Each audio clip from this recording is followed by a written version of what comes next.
if Bolivia succeeds, if the workers and popular sectors there succeed at showing ways to organize from below, challenge and overcome the containment of bureaucratic movement leaderships, beat back the plans and the policies of a far-right government that's backed by US imperialism, other countries, workers, students, social movements, peasants in other countries in the region will take note. They will be inspired, and they will start disrupting their own governments backed by US imperialism.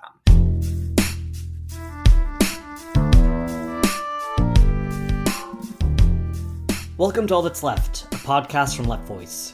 My name is Oden. For more than a month now, a rebellion has been shaking Bolivia. Since May 1st, workers, peasants, and indigenous people have been combatively protesting the right-wing government led by President Rodrigo Paz. He was elected just 6 months ago, back in October, and he's been very hard at work. And by that I mean hard at work implementing his anti-worker, pro-capitalist, pro-imperialist agenda, like cutting healthcare and education, doubling fuel prices, privatizing land, opening the country up to foreign capital and mining interests. The uprising of the last month has been truly inspiring. Day after day, protesters from a variety of sectors, including students, have been in the streets, and they've set up huge roadblocks, in some cases even fighting off police and government forces for literally hours on end, demanding Rodrigo Paz step down. For today's episode, I interviewed my comrade Samuel Karlin about the situation in Bolivia and, most importantly, why it is absolutely crucial for us to follow. We talk about what sparked the protests, like the government's austerity policies, which, I should add, it put forward despite cutting taxes for the wealthy. We also talk concretely about what Bolivian resistance has looked like, and Sam brings up some really incredible examples of direct action from workers and indigenous people. He also describes, though, how the union bureaucracies have been playing a mostly conciliatory role and containing the protests despite the combativeness of the rank and file and broader masses. But we also want to be clear that the situation is changing quite rapidly from day to day, so we try to go much deeper in this particular conversation than just kind of describing the situation on the ground. Sam explains, in particular, a crucial historical element here, which is that Rodrigo Paz's rise cannot be separated from the limitations of the Evo Morales government and the Movement for Socialism, or MAS, party, which was in power for the 2 decades preceding Paz's election, so from 2005 to 2025. And even more broadly than that, Evo Morales and the MAS party were part of the early 2000s pink tide in Latin America that saw the rise of similar center-left governments that ultimately betrayed the masses and actually paved the way for these right-wing governments like Rodrigo Paz in Bolivia to take power across the continent. So using this lens, we can see that what's happening in Bolivia is a part of a broader continent-wide fight against the far right. Like some people we mentioned in this conversation are President Javier Milei in Argentina, Daniel Noboa in Ecuador, Jose Antonio Cast in Chile. And of course, because we here in the United States, we're in the belly of the imperialist beast, Sam also discusses the role of US imperialism in the region, like Donald Trump's support for all of these far-right figures, including Rodrigo Paz, and how this is part of his so-called Don Roe doctrine, a play on the Monroe doctrine, and his kind of broader strategy of imperialist domination of the Western Hemisphere. And of course, as we'll reference kind of a couple times in this conversation, we also can't forget Bolivia's importance for international capitalist interests, especially due to its vast lithium reserves. All of this helps us understand why the situation is so important to follow, and its broader significance for understanding what's happening in Latin America and the role that US imperialism is playing. Because something we really want to emphasize in this episode is that what's happening in Bolivia isn't just like a minor disturbance in some faraway country. Bolivia actually demonstrates how the working class and oppressed have the power to confront the far right on the continent, confront these reactionary governments' austerity and repression. In short, it can be an inspiration for working people and oppressed sectors everywhere, including for us in the United States, where we have to keep organizing against US imperialism. We have been covering Bolivia extensively on our website, leftvoice.org. I will link to that coverage, including really powerful statements from our comrades in the Revolutionary Workers' League, 4th International, also known as the LORC. They have been intervening on the ground, in particular in the university in La Paz, participating also in the El Alto blockades, and they've been putting forward the need for a general strike to shut down the country to defeat Rodrigo Paz and the right. If you want to support Left Voice, you can do so at patreon.com/leftvoice or on our website, leftvoice.org. Follow us on social media. You can find us under the handle left_voice. And we'd really appreciate it if you left a nice little review of this podcast wherever you are listening. Here's my interview with Sam. Sam, welcome back to the podcast. Thank you so much for having me. Let's start by talking about the mobilizations and about Rodrigo Paz, the president. What sparked the mobilizations? Like, what are people protesting against? And why are people calling for Paz to step down? There's specific laws that have really sparked the most outrage, which I will get into. But I think we need to start with the broader Paz campaign and dissatisfaction. So Bolivia has been marked by 20 years of a center-left government, which identifies as socialism, or identified as socialist, and a right wing, which is incredibly far right, incredibly racist to the country's indigenous communities, despite the fact that Bolivia is the most indigenous country in South America. So, with those two sort of main groups in mind, Rodrigo Paz ran an election in 2025, and he came sort of as a surprise candidate. He was right wing. He never claimed to be on the left, but he certainly moderated himself in comparison to the established far right and took up this populist message of capitalism for all, essentially blaming socialism, pointing to the policies of the Mas government, pointing to that as socialism having ruined the country economically. And it is true that Bolivia was in really just a state of economic crisis. And he promised capitalism for all, saying that his campaign would address the costs and livelihoods and economic concerns of all of Bolivia. And that is why he won. And pretty immediately upon taking office, he did a total 180 and made it very clear that he was going to be an austerity president, passing all sorts of neoliberal reforms, privatization efforts of the country's, more state-run industries and programs for people, for the masses, opening the country up for extraction. And actually, really to give you a picture, I believe the first policy of his was that he cut a wealth tax, which very explicitly was only a policy that benefited like the wealthiest of the wealthiest Bolivians. So that's part of why people immediately felt super, super betrayed.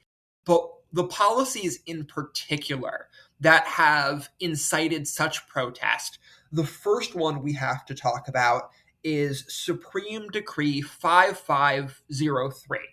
And it was a policy which removed state subsidies on fuel. And so essentially, by removing these long-standing state subsidies on fuel, the consumer cost of fuel essentially doubled overnight. People could not afford fuel.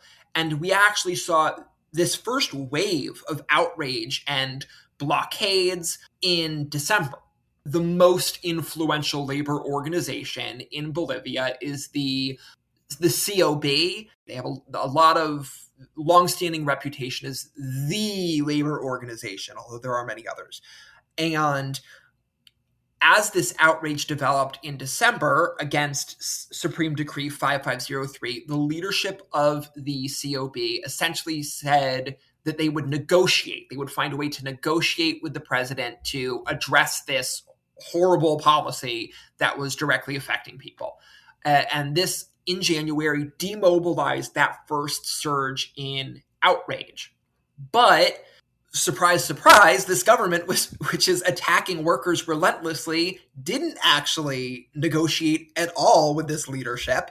Not only did it essentially continue pushing forward the removal of these state fuel subsidies, it imported fuel, which the people have called junk fuel because it's no good. And not only does it not work, it damaged many people's vehicles, destroying their engines, forcing repair costs that they can't afford.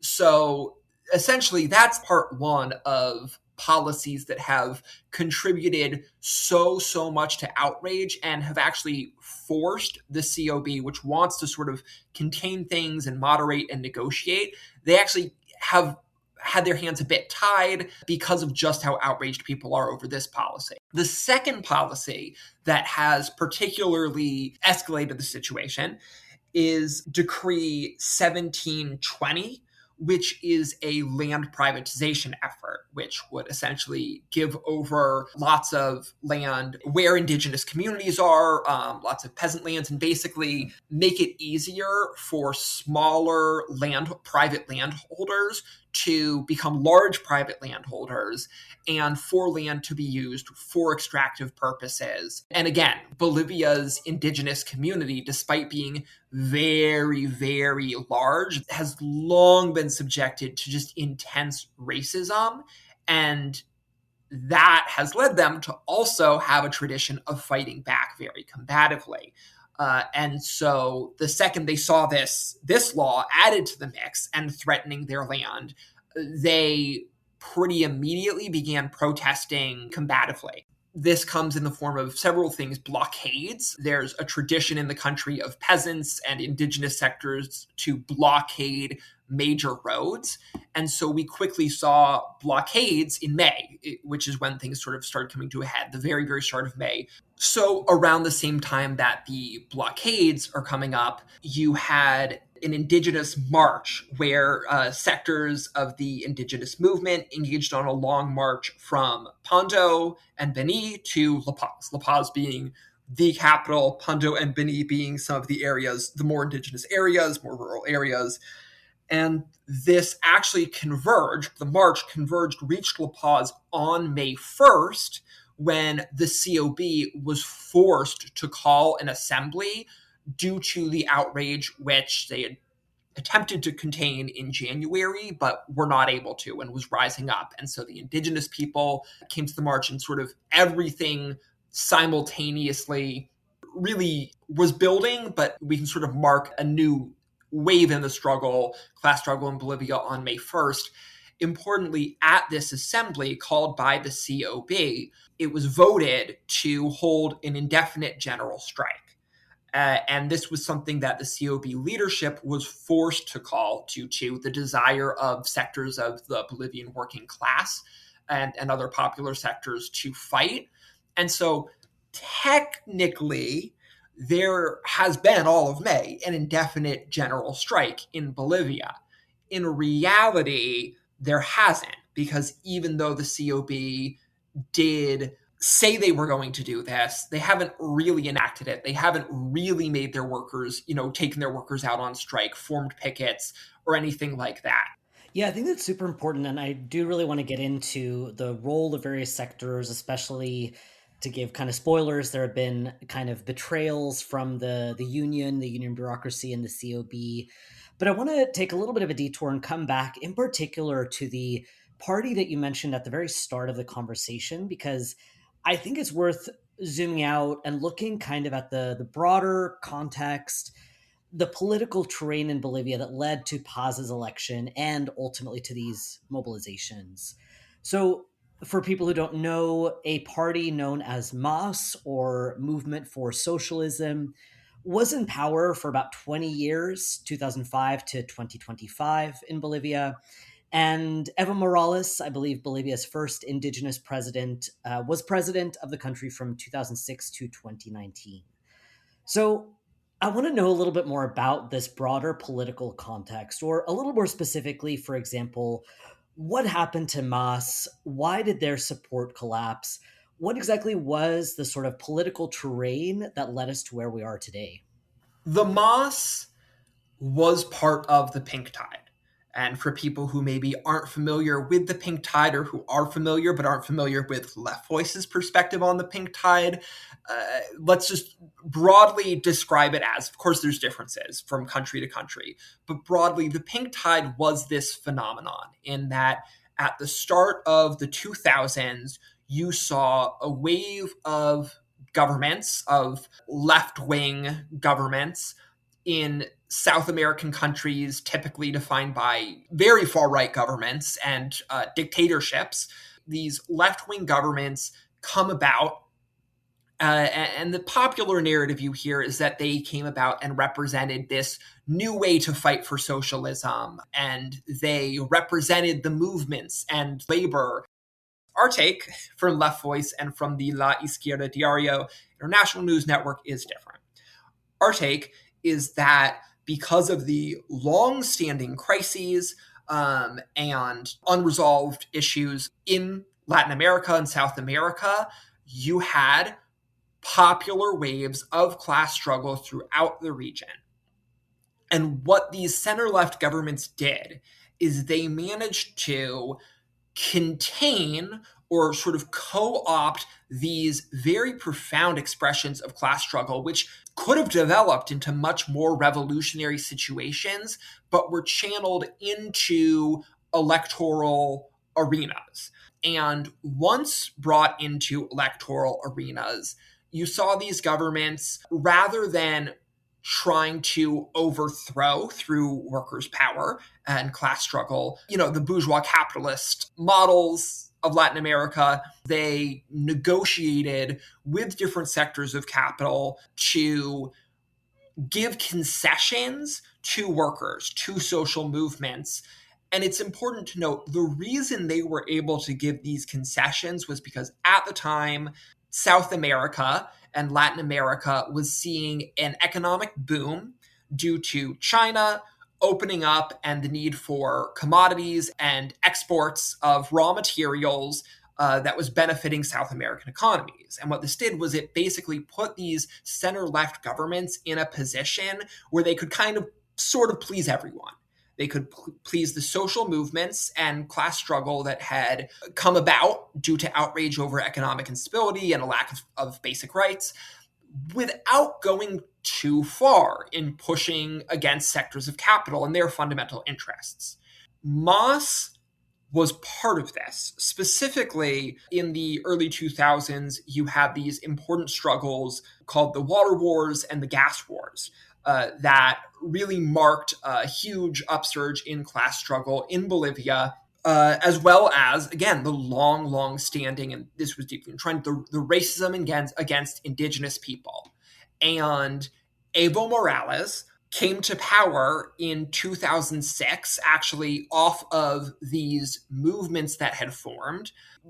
Morales actually could have come to power sooner, but because his strategy was ultimately to negotiate, you ended up having this horrible right-wing president take power, Carlos Mesa, who had been the vice president, but due to the crisis, he ended up becoming the president instead. And becoming the president instead of a revolution, because again, the approach of the MAS and Evo was essentially to leave the structures of capitalist bourgeois democracy intact. But Morales then ends up being elected president in 2006, and he does pass some, during his administration, very, very important reforms. Now, Again, this is where we get into differences with a lot of people's understanding of the pink tide. They might say, oh, well, it was a win because the movements elected Evo and then he represented the movements, and that's where the reforms came from.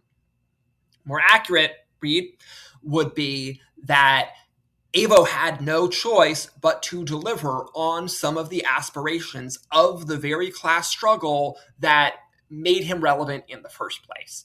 Every single reform was won through that class struggle, through those movements, and they are important gains of those movements. For example, Bolivia is now a plurinational in its constitution. It's a plurinational state, which basically means that there's much more recognition for the indigenous communities and indigenous nations that exist within the country. And again, we saw a lot of reforms like fuel subsidies, like a wealth tax.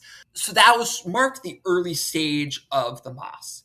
Where it started to go downhill was where the pink tide strategy started to go downhill, which is once the economic boom that we saw in Latin America no longer was happening, there was a lot less room for maneuver for these progressive governments.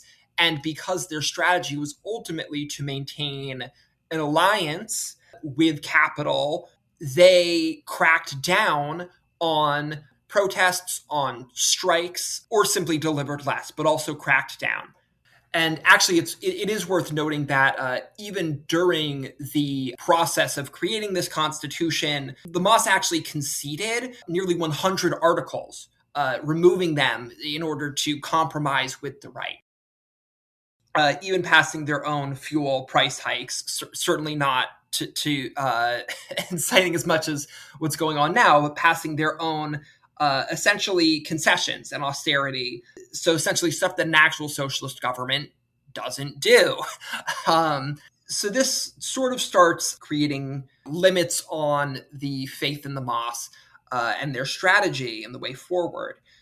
But we have to jump to, in particular, 2019, which is when Evo Morales, I believe he was already in his fourth term. He essentially kept running as president, and going into the elections in 2019, he pushed to be able to run again. This essentially created the pretext for the far right to, building off of the disillusionment that Evo Morales was already facing, they launched a coup.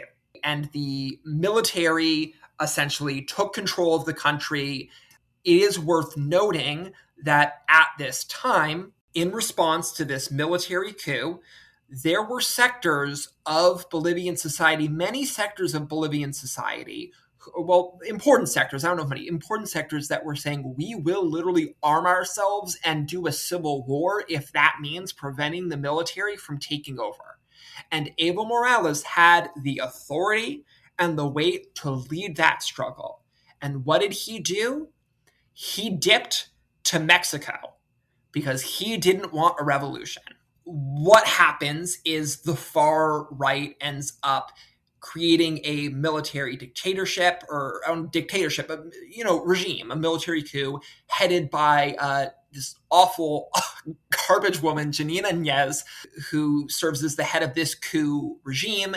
They carry out massacres, largely against indigenous people, in Sancata and Sacaba. It's just an awful time. And sorry, we need to be very, very clear that this was backed by the United States. It was backed by the Trump administration. It was backed by Elon Musk, who at the time or around that time tweeted, "We'll coup whoever we want." And it's worth noting there's a reason. It's because Bolivia is home to the largest known lithium reserves in the world. And, electric vehicles rely heavily on lithium batteries. Hence Elon Musk's interest. The Organization of American States, which is an organization in Latin America that serves as essentially a proxy and outpost for U.S. imperialism under the guise of representing different Latin American governments, all of them back a coup. This is what caused me to start paying attention to Bolivian politics myself, because I was reading on Twitter like this bizarre counter thing of like accounts of indigenous people that I could very easily go to and see their real people being like, hey, they're going to kill us all. There's a coup happening in our country. And then a bunch of Bolivian accounts, and by that I mean accounts that were created the day that they started tweeting, and their users ended in a random string of numbers being like, help us, Evo Morales is trying to overthrow our country. We need democracy in Bolivia. And I was in journalism school at the time and was going to all the mainstream outlets that were totally just repeating the coup line. And it was a very formative experience in me becoming a left-wing journalist. So, but anyways, it ends up being this horrible time. It is heroically, like Bolivian people heroically fight back, even in the face of massacres. And something that I think is very important to say is that we have a comrade in Bolivia who actually said at one point, part of why they were able to defeat the coup is because Black Lives Matter happened in 2020. And the United States was not able to focus all of its attention on preserving this regime to protect its interests in South America because it was distracted by the profound class struggle going on in 2020. That created space for Bolivians to heroically fight for new elections. They end up getting new elections and they elect the former finance minister of the MAS and Evo Morales, Luis Arce. Now, we can sort of skip ahead, but I think an important thing to say is that there ends up pretty immediately being a huge conflict between Arce and Evo Morales during Arce's administration. And what this does is it leads to the total implosion of the MAS. They essentially become kind of irrelevant as a leadership of the left. And that's something I think you can actually sort of know who has a serious take on Bolivia based on how much they say Evo Morales and the MAS are leading the protests and how much they say that this is simply coming from below. Evo Morales is, he definitely does still have some influence over certain important, sectors of the indigenous movement in the country. He has been saying he supports the protests, although notably, he has not been taking up the main demand in the streets, which is for Paz to resign. He's been saying, no, we don't need to do that. We can just ask for new elections within 90 days. But yeah, essentially, the MAS and Evo Morales, through the limits and failures of the pink tide strategy that they are elected on, the coup and the, not really taking up the fight against it, and then the implosion of the MAS with these faction fights between very, very public and bad blood faction fights between Evo Morales and Luis Arce means that someone like Rodrigo Paz is able to then take the energy of the broader sectors of society, win the election, but then also this class struggle is able to really develop and spread rapidly from below. I want to return to the current struggles and the mobilizations that have been going on in recent months. You've already mentioned a few of the really key groups that are participating, especially that are organizing from below and things like that. Can you tell me a little bit more about the roles that these sectors are playing? Like, for example, workers, indigenous people, rural peasants, and what role, importantly, is the union bureaucracy, especially the COB, playing in this struggle? Well, this gets into the fact that this is a very broad movement. There are many different sectors that are fighting together, but not necessarily united. And so maybe one of the most important phenomenon we've seen is the blockades, which is largely led by peasants and indigenous sectors. So what they do is they set up these blockades along major roads, and they've actually been very combative in how they defend themselves, right? So the military has actually been sent to close down or shut down some of these blockades. And there was one in particular, I believe in the city of El Alto, sort of outside of La Paz, where the military came and the people manning the blockade fought off the military for 13 hours with dynamite. A thing about a country where mining is a very huge industry is a lot of miners just have dynamite easily accessible to them, but also using slingshots, using rocks, and these means to fight off the military as it came to shut down blockades. And in many ways, that has even radicalized people, and more people have come out to reinforce the blockades. There is the role of the workers. We've seen sort of teachers' unions go on strike. We've seen some miners, involved in the movement. But this gets into the point about the leadership, right? And the COB not using its weight, its power to actually make the call for a general strike real. And in this regard, some of what we see working class sectors take up is essentially calling out the COB at assemblies, right? In Latin America, we've talked about assemblies, I think, on the podcast, but in Latin America, there is a much bigger tradition. In Bolivia, in particular, there was a very important experience, the Popular Assembly of 1971, in which, in the face of a military dictatorship, and this is largely, I think, where the COB actually comes from, you had workers and others, students, indigenous people, peasants, create their own body to organize the fight against the dictatorship. And it was pretty much somewhat of a practice or elements of what we as socialists, as Marxists call, and Leninists call dual power, where you create structures sort of outside of the capitalist mechanisms to enact democracy and make decisions. There's all sorts of limits to that we won't go into in terms of how that struggle played out, but it was a super, super profound experience. And it even today informs people's perspective and normalization on assemblies as places where people go and they put up a fight for their demands, for their proposals on how to carry things forward. This is where we sort of see some of the more fighting elements of the working class, is them going and saying, we need to make this general strike real. We need to connect with the miners. We need them to take up pickets and shut down the mines and coordinate with the peasants and indigenous people, not be separate sectors, but be united and all. And the COB has found all sorts of ways to maneuver and not actually enact the things that are being put forward in these assemblies. But it's important to see the rank and file and the way they participate, and the way they really do question the leadership of the COB through these assemblies.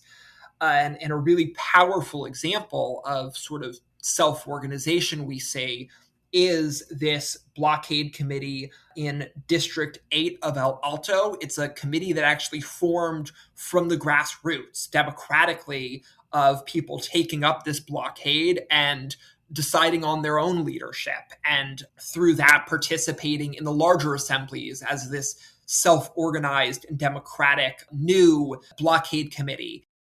So I hope that answers your question, in that there are working class sectors fighting, but there's containment by the leadership, and there is a challenge of the peasants, the indigenous people, and the workers engaging in similar struggles, but maybe not having spaces or opportunities or places where they link the struggles or coordinate their actions and their fights together as much as would be needed for this to develop even further.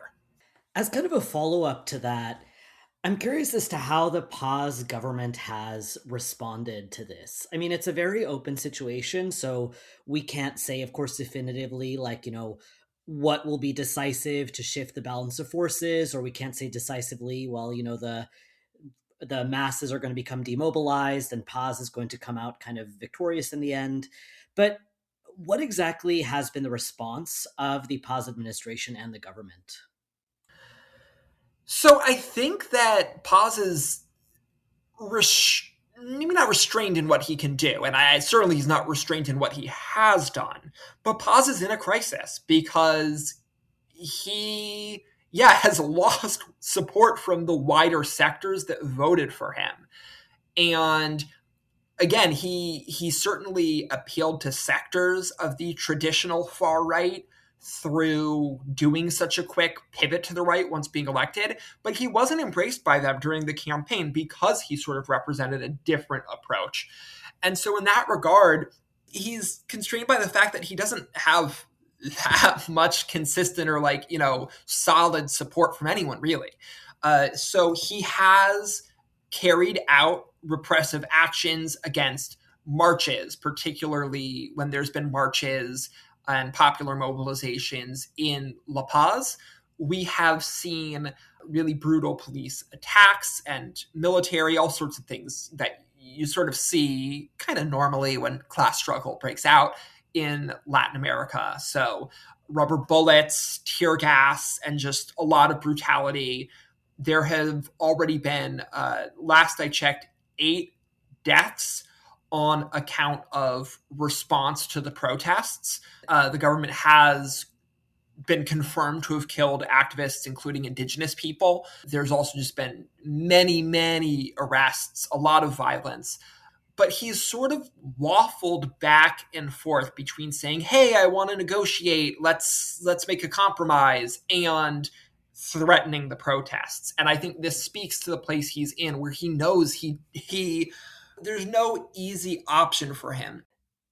Obviously, we're in a pretty volatile international situation right now, including the ongoing genocide in Palestine, the US-Israeli war on Iran, for example. So some people, and this is kind of true anecdotally from what you've told me about your discussions with people, they kind of ask, like, okay, like, who cares about Bolivia? Like, Bolivia is just not as important as these other struggles like Iran, like Palestine, even like Mexico and other Latin American countries.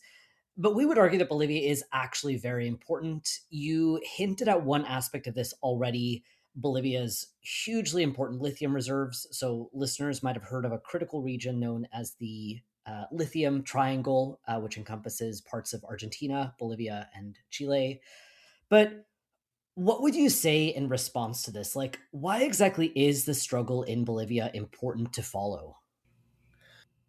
I'll start by saying that Trump's 2025 national security strategy says explicitly that the Western Hemisphere is his priority for US imperialism. Absolutely. Gaza is important, the genocide there. The war on Iran is important. People should oppose those, and they should oppose those with full determination to see them end. But we should always look at what US imperialism and those who are in charge of it say is their priority. Donald Trump has been very, very clear that consolidating control, economic, military, political control over Latin America is his top priority. It is what he sees as the first task that needs to be done to reinforce and reinvigorate US imperialism, which is why we saw him bomb Venezuela and kidnap President Nicolas Maduro, and is now turning that into a protectorate with the full complicity of acting President Delcy Rodriguez. It is why we've seen him escalate the long-standing blockade on Cuba, plunging the country into just horrendous economic despair. It is why we see him every week now bombing boats in the Caribbean. Trump understands that the resources, the geography, the people of Latin America are an asset to benefiting US imperialism's, refounding US imperialism and the material resources and the political weight that it needs to wage wars elsewhere. If he doesn't have that, he can't wage wars elsewhere. And that was being carried out through, like I said, the very aggressive attacks we've seen by the US, but it was also being carried out and is being carried out through Trump's relationship with far-right governments in Latin America that exists to essentially totally serve the interests of US imperialism. And we've seen this in Javier Milei in Argentina. We've seen it with Nayib Bukele in El Salvador. We see it with Daniel Noboa in Ecuador. And we are seeing it now with Rodrigo Paz. Now, where Bolivia adds extra importance is that it poses, I would argue, the first serious challenge we have seen to Trump's ability to actually carry this out. Paz is not the only person in crisis. Javier Milei has rapidly lost support from broader sectors of Argentina's working class that he needed in his base. And we actually see our comrades, the Trotskyist Party, the PTS in Argentina, and figures like Congressional Deputy Miriam Bregman are rising in popularity, with Miriam Bregman being the most positive political figure in Argentina. That's a crisis for Javier Milei and his plans to deliver the economy and the resources of Argentina directly to U.S. imperialism. We see Jose Antonio Cast, who was elected around the same time as Rodrigo Paz last year, far-right leader in Chile. His approval has plummeted in just a matter of months. And while we haven't seen the class struggle erupt in Chile like we did in Bolivia, we have seen very, very powerful mobilizations led by the country's historically important student movements. What this means is that if Bolivia succeeds, if the workers and popular sectors there succeed at showing ways to organize from below, challenge and overcome the containment of bureaucratic movement leaderships, beat back the plans and the policies of a far-right government that's backed by US imperialism, other countries, workers, students, social movements, peasants in other countries in the region will take note. They will be inspired, and they will start disrupting their own governments backed by US imperialism. Lenin said we should treat every single struggle as a school of war. Bolivia is proving to be a very, very profound school of war in real time that may show us a policy of working class leadership independent of bureaucratic leaderships that ostensibly are anti-imperialist but comply with US imperialism, that can defeat the far right, defeat US imperialism, and that is terrifying to Donald Trump, and it is a detriment to his vision for reestablishing US imperialism. And in the United States, we have an obligation to see what the heads of this regime, what Trump, what Marco Rubio, what Pete Hegseth say, take notes and make sure that our side is just as intentional about strategy as these fucking ghouls who are always bombing people are. That means paying attention to the significance of Bolivia, learning from it, championing it, and encouraging anyone around the world interested in defeating US imperialism to learn the lessons that the Bolivian people are showing us in real time. I think that's so true, and I think that's a really powerful place to end it. And we will certainly keep covering Bolivia on our pages. We will be following it really closely. And thank you, Sam, for coming back to the podcast. Absolutely. Thank you for having me.